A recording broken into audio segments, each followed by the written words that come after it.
Hello, everybody. The Quiet Atheist here, coming at you with another interesting video today.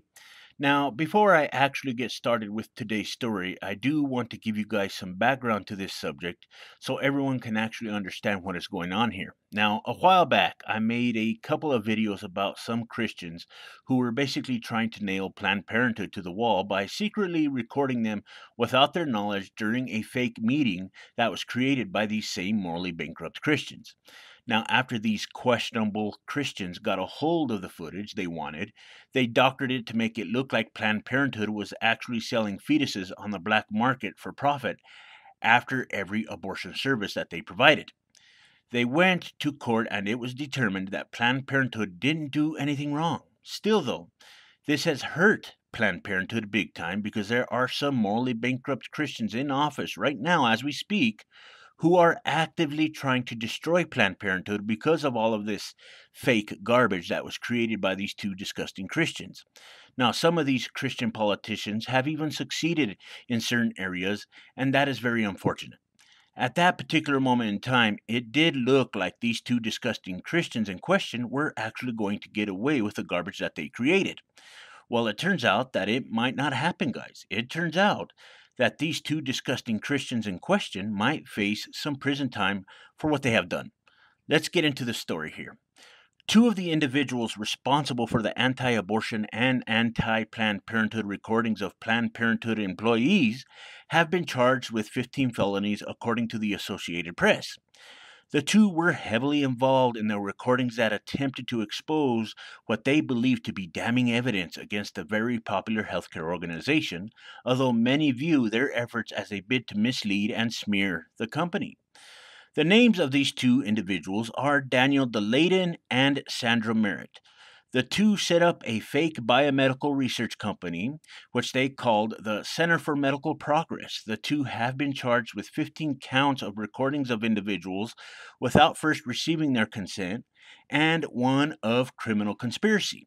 Now, if Daniel and Sandra are convicted, they will face several thousands of dollars worth of fines or even several years in prison. Their fake company, the Center for Medical Progress, had released several videos showing Planned Parenthood in the act of selling fetal tissue as medical waste to the fake firm.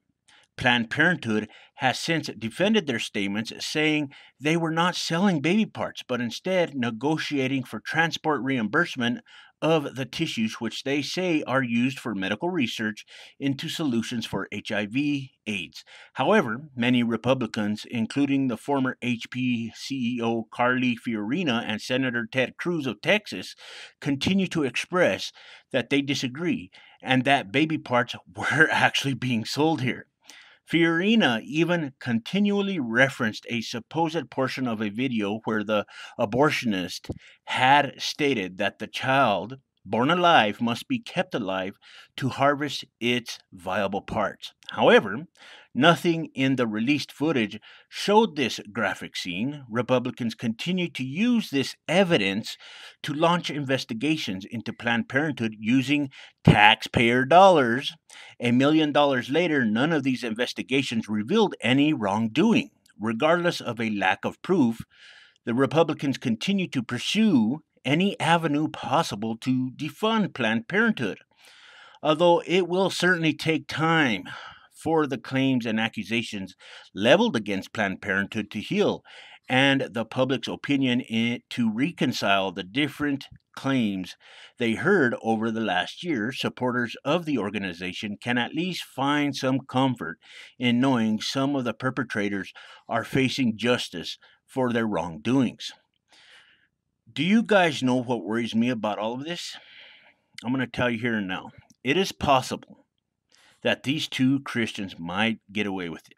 We have seen these types of things happen in the past regarding faith healing, etc., etc.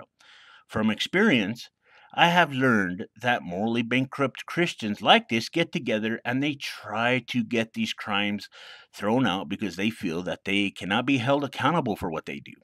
They actually believe that what they are doing is the Christian thing to do because everything being done is being done in the name of this imaginary character of theirs.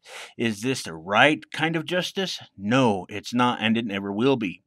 To this day, morally bankrupt Christians are trying to take away women's rights all across the board. They do not care about the truth. They never have and they never will. They are willing to destroy everything out there with lies and deceit so they can succeed. This is what Christianity teaches these disgusting people who violate human rights all of the time, pretty much on a daily basis, every chance that they can actually get as well. Here's how I feel. If we want to be successful in regards to fighting these horrible Christians who do these things, we have to bring the truth out for everyone to see. Awareness and exposure are very important here when it comes to these issues. And I think that if enough people see the crooked ways of these Christians, they will actually hold these Christians accountable for what they do. That is what needs to happen. That is what I will continue to fight for. If we do not do anything, if we let these things just go by, these people will succeed and they will obtain the theocracy that they want. That must not happen. Human rights are important, and I think that these Christians need to start taking them seriously. Not only that, they have to put their fairy tale to the side, and it is causing so much damage.